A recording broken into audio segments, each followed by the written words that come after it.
Hello freshers, welcome back to Freshers Guide, and today we're going to discuss about the why huge salary gap between two IT professionals, right? सो आज हम लोग ये topic पे discuss करने वाले हैं। बहुत सारे ऐसे फ्रेशर्स है, बहुत सारे ऐसे आईटी एक्सपीरियंस प्रोफेशनल्स हैं कि जिनको ये ह्यूज गैप क्यों होता है सैलरी के बीच में, उसका पता नहीं, राइट? फॉर एग्जांपल, अगर किसी का 3 इयर्स का एक्सपीरियंस है तो उसको 7 to 8 lakhs का पैकेज है, राइट? सेम एक्सपीरियंस पे किसी इम्प्लॉई को, किसी आईटी प्रोफेशनल को 15 to 20 lakhs का भी पैकेज होता है, राइट? सो ये इतना गैप क्यों होता है आईटी इंडस्ट्री के सैलरी में, राइट? सो इसके पीछे क्या रीजंस है, राइट? इसके पीछे कुछ कंपनी रीजंस है क्या, उसके पीछे कुछ टेक्नोलॉजी रीजन है क्या, राइट? उसी के बारे में इन डिटेल में आज हम लोग डिस्कशन करेंगे। If you are new to the channel, please go ahead and subscribe to our channel, okay?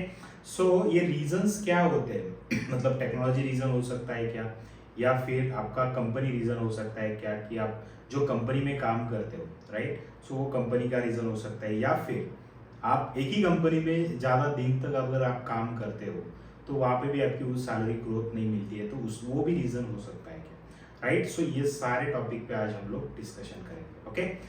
Let's go and start, okay? So बहुत सारे ऐसे आईटी प्रोफेशनल्स हैं, बहुत सारे आईटी फ्रेशर्स हैं कि जिनको इसके बारे में पता होना बहुत ज़रूरी है। अगर आप फ्रेशर्स हो तो आपको ये अगर पहले से पता है कि कहाँ पे ज़्यादा सैलरीज होती है, या फिर कौन से टेक्नोलॉजी में ज़्यादा सैलरी होती है, या फिर सैलरी वैरी होती है क्या टेक्नोलॉजी के बेसिस पे, कंपनी के बेसिस पे, और क्या रीजंस होते हैं मतलब सैलरी कम ज़्यादा होने के और क्या रीजंस हो सकते हैं। अगर आप फ्रेशर्स हो, अगर आपको ये पहले से ही पता होता है कि ये सैलरी गैप या फिर ये सैलरी डिफरेंसेस की रीजंस ये है, तो आप क्या कर सकते हो, मतलब ये सब चीज़ें आप अवॉइड कर सकते हो, और आप भी 3 इयर्स का एक्सपीरियंस पे या 2 इयर्स का एक्सपीरियंस से बहुत अच्छा पैकेज आप आईटी इंडस्ट्री में ले सकते हो, okay? Let's go and start with the video, okay? So सबसे पहले जान लेते हैं कि इसके पीछे कंपनी का रीजन होता है क्या, कि आप जो कंपनी में काम करते हो, राइट, वो रीजन हो सकता है क्या, या फिर जो इंडस्ट्री में आप काम करते हो, या फिर product based company and service based company, these are the two companies majorly we are having inside the IT domains या आईटी इंडस्ट्री। ओके, सो सबसे पहला पॉइंट है कि ये सैलरी ह्यूज गैप जो होता है ये कंपनी के बेसिस पे होता है क्या? यस, ऑब्वियसली ये कंपनी के बेसिस पे होता है। So before going to start with this company differences, we should know about the two industries, service based industry and product based industry, right? IT में ये दो कंपनीज होती है, service based company and product based companies, right? So product based and service based company में ये salary differences बहुत ज़्यादा होते हैं, right? So second point, third point हम लोग डिस्कस करेंगे, बट ये सबसे बड़ा पॉइंट है और सबसे ज़्यादा सैलरी डिफरेंसेस यही दो इंडस्ट्री में देखने को मिलते हैं। मतलब अगर कोई, फॉर एग्जांपल, कोई एम्प्लॉय अगर सर्विस बेस में काम कर रहा है 3 इयर्स के एक्सपीरियंस पे, तो उसका 7 to 8 lakhs का पैकेज हो सकता है, या फिर ज़्यादा भी हो सकता है, बट ये कैलकुलेशन में बता रहा हूँ मैं आपको। और कोई सेम एक्सपीरियंस पे कैंडिडेट्स 15 to 20 lakhs का पैकेज प्रोडक्ट बेस में भी ले सकता है, right?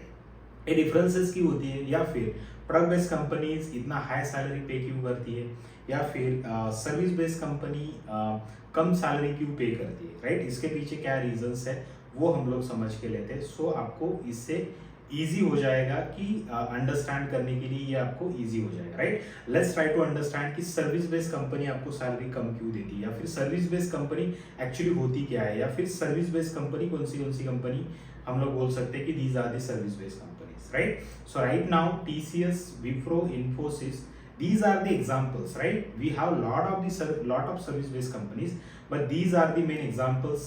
TCS, Wipro, Infosys, these are the main examples for the service based industries, right? So ये कंपनी क्या करती है एक्चुअली आपको पता होगा कि बहुत सारे आईटी प्रोफेशनल्स ये कंपनी के पास होते हैं, राइट? ये सर्विस प्रोवाइड करती है। सर्विस में क्या प्रोवाइड करती है? आपके एप्लीकेशंस, आपके सॉफ्टवेयर्स, ये क्या करती है?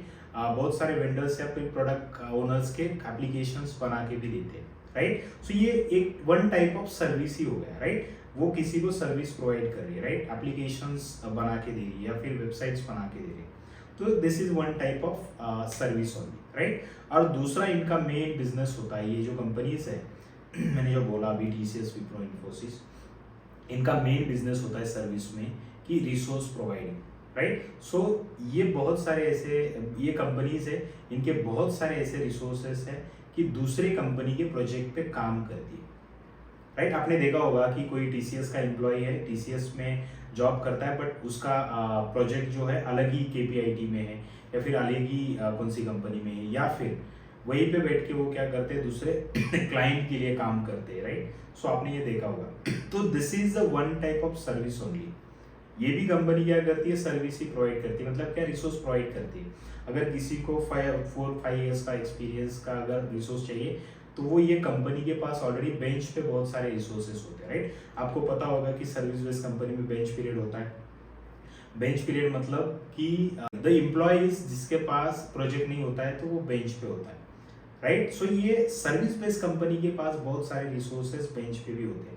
सो इसलिए भी सर्विस बेस्ड कंपनी आपको सैलरी, हाई सैलरी पे नहीं करती है, राइट। दूसरा रीजन मैंने जैसे बोला कि आप क्या करते हो, क्लाइंट के प्रोजेक्ट्स पे काम करते हो, या फिर कंपनी आपको दूसरे क्लाइंट के प्रोजेक्ट्स पे भी काम करने के लिए दे सकती है, या फिर रिसोर्सेज फॉर एग्जांपल, ये फॉर एग्जांपल टीसीएस का अगर मैं एम्प्लॉय हूँ तो मैं XYZ क्लाइंट के लिए काम कर रहा हूँ, तो वो कंपनी क्या करती है, टीसीएस क्या करती है, आपको सैलरी पे करती है, या फिर टीसीएस मुझे सैलरी पे कर रही है, बट टीसीएस जो क्लाइंट के लिए मैं काम कर रहा हूँ वहाँ से सैलरी टीसीएस लेती है, और जो भी सैलरी टीसीएस लेती है उसमें से मेरा जो पैकेज है वही मुझे मिलता है, बाकी का जो भी है वो टीसीएस को मिलता है। मतलब this is one type of service only, right. So this is one type service only. बहुत सारे सर्विस बेस्ड कंपनीज है कि 30-40% बिजनेस उनका यही होता है, राइट। सो इसलिए क्या करती है कंपनीज, फॉर एग्जांपल टीसीएस, अगर मुझे टीसीएस हायर कर रही है, राइट, अब वो क्लाइंट को अगर मुझे काम पे अगर दे रही है तो वहां से उनको ज़्यादा पैसा मिलता है। अगर मैं कम बजट में अगर उनके लिए काम करता हूँ तो उनके लिए वो बेनिफिट होता है। तो इसलिए बहुत सारे सर्विस बेस्ड कंपनी है कि कम से कम पैकेजेस में रिसोर्स उठाती है, राइट, और कम से कम पैकेजेस में वो रिसोर्स उठाती है, और उनको फैसिलिटी भी वैसे प्रोवाइड करते हैं, जैसे बेंच पीरियड हो गया, फिर अलग अलग प्रोजेक्ट्स हो गए, राइट। बहुत सारे positive points and negative points भी है सर्विस बेस्ड कंपनी के, या फिर प्रोडक्ट बेस्ड कंपनी पे, उसके बारे में हम लोग अलग से डिस्कशन करते हैं, राइट। बट उसके पीछे ये भी रीज़न होता है कंपनी का, सर्विस बेस्ड कंपनी क्यों आपको हाई सैलरी पे नहीं करती है, कि उसका ये भी रीज़न होता है कि उनको लेके बेंच पे बिठाना है, या फिर उनको क्या करना है, आपको ट्रेनिंग भी प्रोवाइड करना है, राइट। अगर आप बेंच पे हो तो आपको ट्रेनिंग भी असाइन करते हैं, या फिर जहाँ पर प्रोजेक्ट मिलेगा, अगर आपको स्किल सेट नहीं है, आपको अपग्रेड करना है स्किल सेट, तो सर्विस बेस्ड कंपनी आपको वो भी प्रोवाइड करती है, राइट। और वो स्किल सेट लेके आप क्या कर सकते हो, दूसरे क्लाइंट्स के लिए काम कर सकते हो। इसलिए सर्विस बेस्ड कंपनी आपको हाई सैलरी पे नहीं करती, मतलब उनको अगर रिसोर्स, जितने कम बजट में रिसोर्स मिलता है तो उतना उनका फायदा होता है। या फिर इंटरनल प्रोजेक्ट पे भी अगर वो कुछ काम करते हैं, या फिर उनका इन हाउस डेवलपमेंट का भी अगर कुछ प्रोजेक्ट्स है, तो उसके लिए भी उनको फायदा होता है कि ज़्यादा दिन तक वो रिसोर्स को मतलब बेंच पे भी बिठा के रख सकते हैं, बिकॉज उनको पता है कि वो कम बजट में रिसोर्स मिला है उनको। और दूसरा रीज़न होता है कि जहाँ पे आपको क्लाइंट के प्रोजेक्ट्स पे डाल दे तो वहाँ से बहुत सारा बिलिंग्स आपका वहाँ से निकलता है, राइट। सो ये भी रीजंस है। अगर आप सर्विस बेस्ड कंपनी में काम करते हो तो आपका 3 ईयर्स के एक्सपीरियंस के बेसिस पे 6 to 7-8 लाख तक की पैकेज आपका जा सकता है मोस्टली, राइट। और उनके स्टैंडर्ड भी होते हैं, राइट, कि अगर आपका एक्सपीरियंस इतना है तो हम लोग इतना ही पैकेज देते हैं। आपको पता होगा टीसीएस का स्लैब कि अगर आपका 3 ईयर्स का एक्सपीरियंस है, they will not go more than 12 LPA, अगर आपके पास ऑफर्स भी है तो, ओके। सो ये रीजंस है सर्विस बेस्ड कंपनी के। Let's talk about the product based company. Product based company high salary क्यों पे करती है, तो उसके पीछे रीजंस होते हैं कि प्रोडक्ट बेस्ड कंपनी मतलब क्या होती है कि जिनके पास खुद का प्रोडक्ट है। फॉर एग्जांपल जैसे अमेजोन हो गया, जैसे आपका माइक्रोसॉफ्ट हो गया, जैसे गूगल हो गया, राइट। इनके पास खुद के प्रोडक्ट्स है। जैसे माइक्रोसॉफ्ट के पास बहुत सारे उनके खुद के प्रोडक्ट है, गूगल के पास तो आपको पता है गूगल के प्रोडक्ट है, अमेजोन है, अमेजोन का भी खुद के बहुत सारे प्रोडक्ट्स है। तो ये जो है, ये प्रोडक्ट बेस्ड कंपनीज है जो बहुत सारा पैसा कमाती है उनके प्रोडक्ट के बेसिस पे। वो प्रोडक्ट सेल करते हैं, जैसे माइक्रोसॉफ्ट हो गया, इनका सब्सक्रिप्शन है, राइट। आपको पता है कि माइक्रोसॉफ्ट टीम्स है, MS ऑफिस है, बहुत सारे माइक्रोसॉफ्ट के पैसे ऑलरेडी प्रोडक्ट्स है कि वहाँ से सब्सक्रिप्शन बेसिस पे वो बहुत सारा पैसा कमाते हैं, राइट। बट उनको डेवलपर्स जो लगते हैं, मतलब उनके लिए जो रिसोर्सेस लगते हैं वो बहुत डेडिकेटेड डेवलपर्स, डेडिकेटेड रिसोर्सेस उनको चाहिए प्रोडक्ट बेस्ड कंपनीज को, क्योंकि प्रोडक्ट बेस्ड कंपनीज रिसोर्स जब देखती है तो वो लॉन्ग टर्म चलने के लिए या फिर लॉन्ग टर्म उनके प्रोजेक्ट्स पे काम करें, इसलिए वो रिसोर्सेस उठाते हैं और इसलिए वो ज़्यादा हाई सैलरी पे करती है, बिकॉज प्रोडक्ट बेस्ड कंपनी कमाती भी वैसे है। और दूसरा रीज़न होता है कि प्रोडक्ट बेस्ड कंपनी आपको ज़्यादा सैलरी पे करती है, मुझे लगता है पर्सनली मुझे लगता है कि उनको रिसोर्सेज ज़्यादा दिन के लिए चाहिए। अगर सर्विस बेस में अगर आप जाते हो, फॉर एग्जांपल मैं सर्विस बेस में हूँ, तो अगर मैंने 6 महीने में भी कंपनी छोड़ दी तो कंपनी का उसमें कुछ भी नुकसान नहीं हो रहा है, क्योंकि जो भी काम आप कर रहे थे वो क्लाइंट के लिए कर रहे थे, आप जा रहे हो तो दूसरा रिसोर्स वहाँ पे वो डाल सकते हैं, no issues, right. But product base में अगर जब आप बात करते हो, अगर कोई प्रोडक्ट पे या फिर किसी मॉडल पे आप काम करते हो तो दूसरा रिसोर्स वहाँ पे फिट बैठने के लिए या फिर दूसरा रिसोर्स वहाँ पे एक्चुअल टास्क या फिर वैसे वही स्पीड में काम करने के लिए उनको बहुत सारा टाइम जाता है, इसलिए भी बहुत सारे रिसोर्सेस या फिर प्रोडक्ट बेस्ड कंपनी ज़्यादा हाई सैलरी दे के रिसोर्सेस लेती है और लॉन्ग टर्म के लिए उनके साथ काम करती है। और हम लोग भी ऐसे जैसे IT professionals product based company के साथ बहुत ज़्यादा दिन तक काम करते हैं, प्रोडक्ट बेस्ड कंपनी में ज़्यादा हाइक भी होता है as compared to service based company. Okay, so ये रीजन है प्रोडक्ट बेस्ड कंपनी का कि इस रीजन की वजह से प्रोडक्ट बेस्ड कंपनी जो है हाई सैलरी पे करती है। दूसरा रीजन भी होता है कि उनके खुद के प्रोडक्ट्स है इसलिए उनके खुद के प्रोडक्ट पे काम करने के लिए उनको अच्छे रिसोर्सेज चाहिए। तो अगर आप देखोगे डिफरेंस, और एक डिफरेंस है कि जैसे इंटरव्यू के बारे में अगर हम लोग डिफरेंसेस में बात करते हैं service based and product based में, तो प्रोडक्ट बेस्ड में आपके ज़्यादा राउंड्स होते हैं, आपको इवैल्यूएशन आपका ज़्यादा होता है, बट आपको पैकेज भी बहुत अच्छा मिलता है। सर्विस बेस में उतना इवैल्यूएशन नहीं होता है, 1-2 राउंड्स ही हो सकते हैं आपके, तो उसी के बेसिस पे आपको हायरिंग मिल जाता है, उसी के बेसिस पे आपको ऑफर मिल जाता है। Okay, so these are the difference between product based and service based companies. Okay, so ये एक रीजन है। सेकंड रीजन मैं बोलूंगा आपका स्किल सेट या फिर जो स्किल में आप काम करते हो। फॉर एग्जांपल अगर आप ट्रेंडिंग टेक्नोलॉजी जैसे है AI/ML है या फिर क्लाउड है, राइट, जैसे डेटा साइंस है, इसमें अगर आप प्रोफेशनल हो, इसमें अगर आपका एक्सपीरियंस है तो आपको हाई सैलरी मिल सकती है, राइट, वो सर्विस बेस हो या प्रोडक्ट बेस हो, राइट। सो बट अगर आप टेक्नोलॉजी पे अगर आप सपोर्ट के प्रोजेक्ट्स पे काम करते हो या आपका स्किल सेट उतना नहीं है तो आपको कम सैलरी मिल सकती है, या फिर आप डेवलपर हो तो भी आपको अच्छी सैलरी मिल जाती है, राइट। तो ये टेक्नोलॉजी वाइज भी बहुत सारा डिफरेंस होता है, बहुत डिफरेंसेस इसमें भी होते हैं कि आप कौन से डोमेन पे काम करते हो, राइट। सो ये भी मैटर करता है आपके सैलरी डिफरेंसेस के लिए, राइट। और थर्ड पॉइंट मैं आपको बोलूंगा, बहुत सारे पॉइंट्स है बट थर्ड पॉइंट मैं आपको बोलूंगा कि आप कंपनी स्विच कब करते हो, राइट, आप कितने साल के बाद कंपनी आपकी स्विच करते हो, राइट, कौन से टाइम पे आप स्विच करते हो, उसी पे भी ये जो सैलरी गैप होता है, तो ये गैप बहुत ये सैलरी गैप उस पर भी बहुत ज़्यादा डिपेंड है, राइट। फॉर एग्जाम्पल मैं एग्जाम्पल बताता हूँ आपका, मैं एग्जाम्पल बताता हूँ मैं आपको कि कोई अगर रिसोर्स TCS, विप्रो, इन्फोसिस में सर्विस बेस में काम कर रहा है, तो आपको पता होगा कि ये जो सर्विस बेस्ड कंपनी है इनका मेन फोकस होता है फ्रेशर्स पे।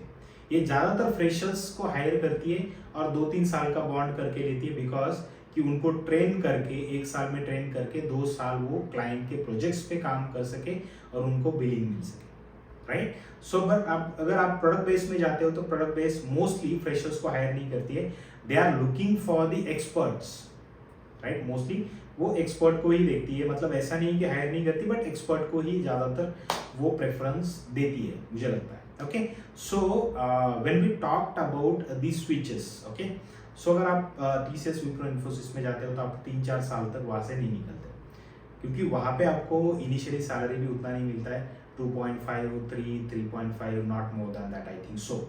ओके, सो अगर आप 3 इयर्स पे काम करते हो, 3 साल के एक्सपीरियंस पे अगर सेम कंपनी में काम करते हो, आपका 10% से ही भी आपका अगर इंक्रीमेंट होता है तो भी आपका ज़्यादा इंक्रीमेंट वहाँ पे नहीं होने वाला है, 4.5 या 5 लाख तक आपका पैकेज जा सकता है। बट अगर आप 2 साल में अगर स्विच करते हो 4 लाख के पैकेज पे, तो आपका 6-7 लाख का आराम से पैकेज मिल सकता है, राइट। अगर उसके बाद 2 साल करके अगर फिर आप स्विच करते हो तो भी आपका अच्छे से पैकेज हो सकता है। तो सेम कंपनी में काम करना, ये भी आपके पैकेज पे इम्पैक्ट करता है, ये भी आपके पैकेज पे डिपेंड होता है, राइट। ये भी आपके पैकेज का डिफरेंस जो होता है, जो गैप होता है, ये कंपनी स्विचेस पे भी बहुत ज़्यादा डिपेंड होता है। अगर आप कंपनी स्विच कर रहे हो तभी भी ये चीज़ हो सकता है। अगर आपके पास एक ही ऑफर है तो कंपनी आपको ज़्यादा ऑफर नहीं कर सकती, 30% से ज़्यादा हाइक कंपनी आपको नहीं दे सकती, राइट। बट आपके पास काउंटर ऑफर है तो कंपनी आपको अच्छे से पे कर सकती है, राइट। सो मुझे लगता है, मैं पर्सनली मैं बिलीव करता हूँ कि कंपनी स्विचेस पे भी बहुत ज़्यादा आपका पैकेज डिपेंड होता है, क्योंकि इंटरनली जब आप देखते हो, इंटरनली जब आप सर्विस बेस को या प्रोडक्ट बेस को, तो ज़्यादा से ज़्यादा 10% तक हाइक आपका जा सकता है पर ईयर, या फिर एनुअली जो इंक्रीमेंट होता है वो। बट अगर आप कंपनी स्विच करते हो तो आपका 30% तो ऑब्वियसली मिल ही जाएगा आपको। अगर आपके पास काउंटर ऑफर है तो 50% तक आप जा सकते हो। बट ऐसा नहीं है कि कंपनी में अगर आपको पैकेजेस अच्छा मिल रहा है तो कंपनी स्विच करो, राइट। मतलब 6 महीने में कंपनी स्विच करते रहो, ऐसा नहीं होता है। एचआर भी आपको पूछेंगे कि why you are looking for job change, या फिर आपने 6 मंथ में ही इतने कंपनीज क्यों स्विच किए। तो इतना स्विचेस नहीं हो सकता, बट आपको 2 साल 3 साल के बीच में आप स्विच कर सकते हो, या फिर वहाँ पे टाइमिंग देख के स्विच करो। जो टाइमिंग होता है स्विच करने का, जो मतलब जब ज़्यादा हायरिंग्स होती है, या फिर जब ज़्यादा हम लोग बोल सकते हैं कि जब इंक्रीमेंट का टाइम आता है, तो तब वहाँ पे ज़्यादातर लोग पेपर्स डाल देते हैं, या फिर ज़्यादातर लोग बाहर सर्च करना स्टार्ट कर देते हैं, राइट। सो ये भी बहुत बड़ा इम्पैक्ट होता है आपके सैलरी गैप के बारे में, या फिर सैलरी गैप में इसका भी बहुत बड़ा रोल होता है। Okay, so these are the 3 main reasons, कि ये रीजंस की वजह से आपका सैलरी गैप होता है, राइट। दो प्रोफेशनल के बीच में जो गैप होता है, कि ये रीजंस की वजह से गैप होता है। एक तो है आपका कंपनी, कौन सी कंपनी में आप जॉब कर रहे हो, सर्विस बेस या फिर प्रोडक्ट बेस में काम कर रहे हो। दूसरा है आपका स्किल, आप कौन से स्किल में काम करते हो, कौन से स्किल सेट लेके काम करते हो, कौन से डोमेन में आप काम करते हो, राइट। थर्ड है आपका, आप कंपनी कब स्विच कर रहे हो, या फिर कंपनी कितने स्विचेस किए, या फिर सेम कंपनी में काम कर रहे हो या डिफरेंट कंपनी में काम कर रहे हो। ये भी बहुत बड़ा रीजन है आपका सैलरी गैप होने का। ओके, सो अगर वीडियो आपको पसंद आया तो वीडियो को लाइक शेयर एंड कमेंट जरूर कीजिए। Okay, thank you so much guys, thanks.